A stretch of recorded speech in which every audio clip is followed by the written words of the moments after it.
Jika di video sebelumnya kita sudah bahas tentang bagaimana pencatatan obligasi ketika dia diterbitkan, video kali ini kita lanjutkan tentang amortisasi premium dan diskonto. Amortisasi dilakukan apabila bond itu terjual dengan premium atau diskon. Amortisasi bisa dilakukan dengan dua cara, dengan menggunakan straight line yang dibagi rata atau menggunakan effective interest method, tetapi yang lebih banyak disarankan adalah menggunakan effective interest method.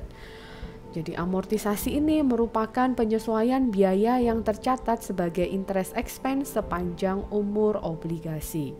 Kalau kita menggunakan effective interest method, maka yang harus dihitung adalah beban bunga obligasi dan juga berapakah kupon yang dibayarkan. Untuk menghitung berapakah interest expense yang diakui oleh penerbit obligasi, itu rumusnya adalah effective interest rate atau market rate dikalikan dengan carrying value-nya. Kupon itu kita hitung berdasarkan kupon rate dikalikan dengan maturity value. Selisih antara beban bunga obligasi dan kupon yang dibayar ini merupakan jumlah yang diamortisasi.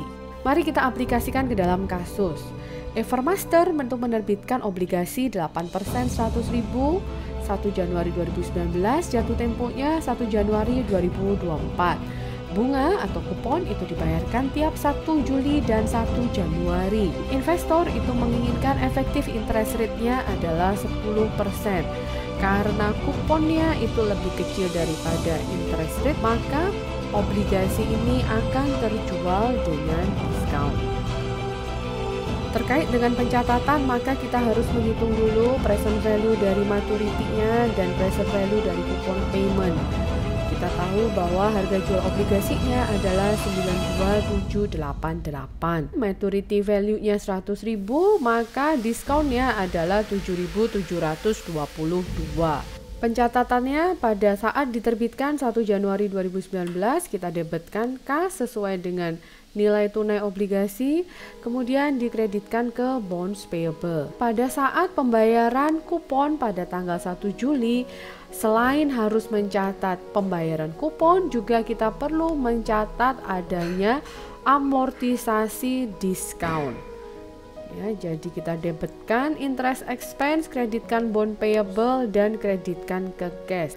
Interest expense ini didapat dari perhitungan effective interest method, yaitu suku bunga pasar atau market interest rate sebesar 10% dikalikan dengan 6/12 karena hanya 6 bulan dari 1 Januari ke 1 Juli dikalikan ke 92.278, yaitu carrying amount dari obligasi. Kemudian cash yang dibayarkan ini adalah sebesar kuponnya.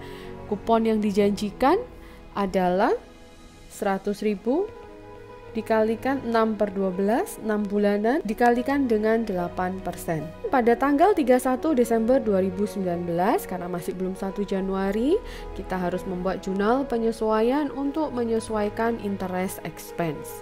Jurnalnya sama dengan 1 Juli, interest expense-nya didebit, kreditkan ke bonds payable, tetapi kreditnya kali ini ke interest payable. 4.645 dapat dari mana? Mari kita hitung. Jadi pada tanggal 1 Januari 19 nilai obligasinya itu adalah 92.278. Ini kita sebut sebagai carrying amount. Kemudian kupon dibayarkan tanggal 1 Juli tahun 2019 sebesar 4.000. Kemudian interest expense-nya kita hitung sebesar 10% dikalikan 6/12 dikalikan 92.278. Hasilnya adalah 4614, maka amortisasi dari diskonnya adalah 614. Dengan demikian tanggal 1 Juli 2019 carrying amount-nya adalah 92278 ditambahkan dengan 614 menjadi 92892. Tanggal 1 Januari tahun 2020 ketika dibayar kuponnya sama 4.000, kemudian interest expense-nya 10% dikalikan 6 bulan dikalikan yang baru 92892, maka interest expense-nya adalah 4.645. Interest expense dikurangi dengan kupon 4.645, ini adalah amortisasi diskon. Maka carrying amount pada 1 Januari 2020 adalah 93537. Nah, oleh karena itu pada tanggal 31 Desember yang kita catat adalah interest expense besar 4645. Nah, bagaimana pencatatan pada tanggal 1 Januari tahun 2020 adalah pembayaran kupon, maka kreditnya pasti kas, debitnya adalah interest payable sebesar 4.000. Interest payable-nya dari tanggal 31 Desember. Ini adalah pencatatan amortisasi diskon. Nah, sekarang bagaimana apabila obligasi terjual dengan premium? Masih soal yang sama, bedanya kalau tadi 8% coupon rate, interest rate-nya adalah 10, sekarang kita ganti efektif interest rate-nya menjadi 6%. Langkah pertama, cari dulu nilai tunai dari obligasi. Jadi kita present value kan dulu maturity-nya, present value anuitas untuk kupon payment-nya, ketemu harga jual obligasi dibandingkan dengan maturity value, maka kita tahu ada premium sebesar 8530. Pada tanggal 1 Januari debitkan cash sebesar nilai tunainya, kita kreditkan ke bonds payable sebesar 108.530. Pada tanggal pembayaran bunga maka kita harus menghitung amortisasinya. Jurnalnya sih standar, debitkan ke interest expense, kemudian kita debitkan ke bond payable karena kita mengamortisasi premium, bond payable-nya di debit, kreditkan ke cash. Bagaimana kita mendapatkan angka interest expense 3256? Ini adalah 6/12 dikalikan dengan suku bunga pasar, yaitu 6% dikalikan dengan carrying amount dari bond 108.530. Selisih antara interest expense dengan bond payable ini yang disebut sebagai amortisasi premium. Pada tanggal 31 Desember jangan lupa ada jurnal penyesuaian, debitkan ke interest expense, debitkan lagi ke bond payable. Kali ini kreditkan ke interest payable karena kuponnya baru akan dibayar besoknya. Cara perhitungannya sama dengan amortisasi diskon. Kita bikin tabel dulu. 1 Januari carrying amount-nya adalah 108.530. Kemudian tanggal 1 Juli ada kupon yang dibayarkan sebesar 4.000.